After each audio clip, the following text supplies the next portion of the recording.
Assalamualaikum warahmatullahi wabarakatuh. Sebelumnya, perkenalkan nama saya Aulia Aziza dengan NIM 230101020049. Jadi, di video kali ini saya akan menjelaskan tentang pengertian penelitian kuantitatif dan jenis-jenis penelitian kuantitatif. Sebelum kita memulai pembahasan pada hari ini, hendaknya kita mengucapkan basmalah terlebih dahulu. Bismillahirrahmanirrahim. Baik, yang pertama yaitu saya akan menjelaskan tentang apa itu penelitian kuantitatif.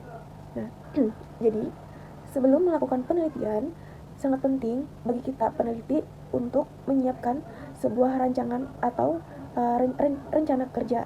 Nah, rancangan inilah yang disebut dengan riset desain atau desain penelitian.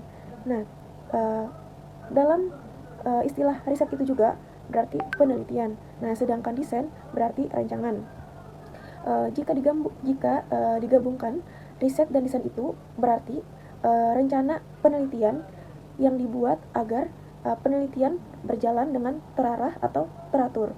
Nah, jadi rancangan penelitian berfungsi sebagai panduan dalam mengatur langkah-langkah penelitian dari awal sampai akhir.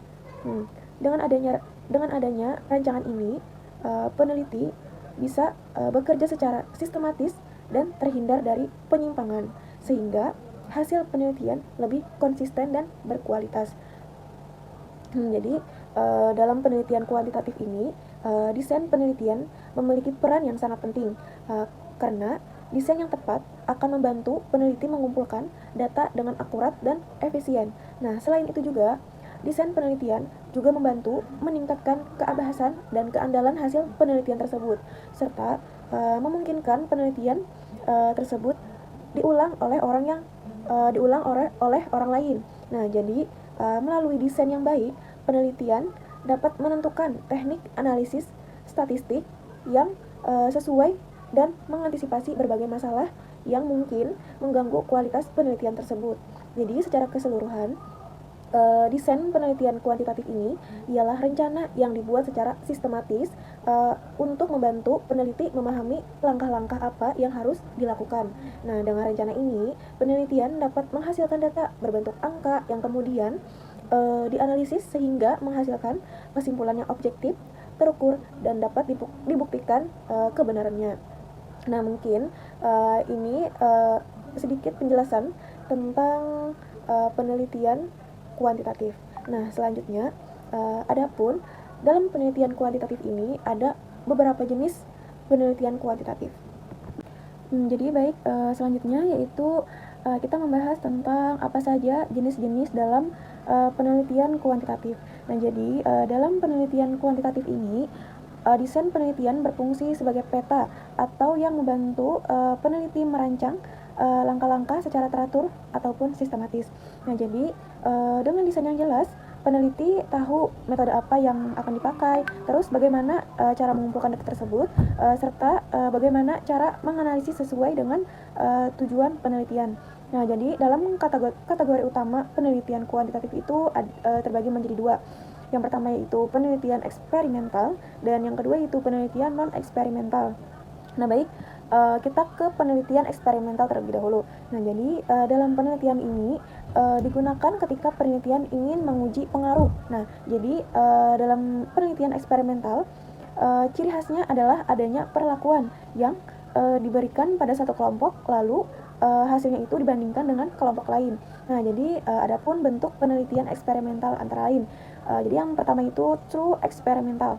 Nah, dalam penelitian ini memiliki kontrol penuh terhadap kondisi penelitian. Nah, jadi biasanya itu disebut dengan biasanya ada kelompok eksperimen yang diberi perlakuan dan kelompok kontrol yang tidak diberi perlakuan. Jadi pemilihan kelompok biasanya dilakukan secara acak agar hasilnya lebih valid atau lebih terpercaya. Nah, jadi yang itu adalah true eksperimental. Nah, jadi yang kedua yaitu quasi eksperimental. Nah, jadi dalam kuasi eksperimental ini hampir sama sebenarnya dengan eksperimen murni, tetapi tingkah kontrolnya itu tidak sesuai atau tidak sekuat dengan true eksperimental. Nah, kelompok yang digunakan biasanya sudah terbentuk sebelumnya. Nah, sehingga peneliti tidak bisa mengatur secara penuh siapa masuk dalam kelompok eksperimen atau kontrol tersebut.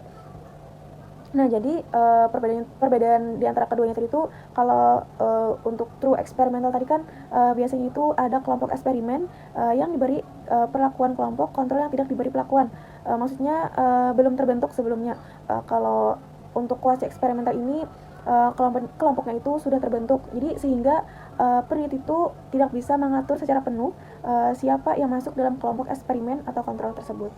Oke, baik. Kita masuk ke penelitian non-eksperimental.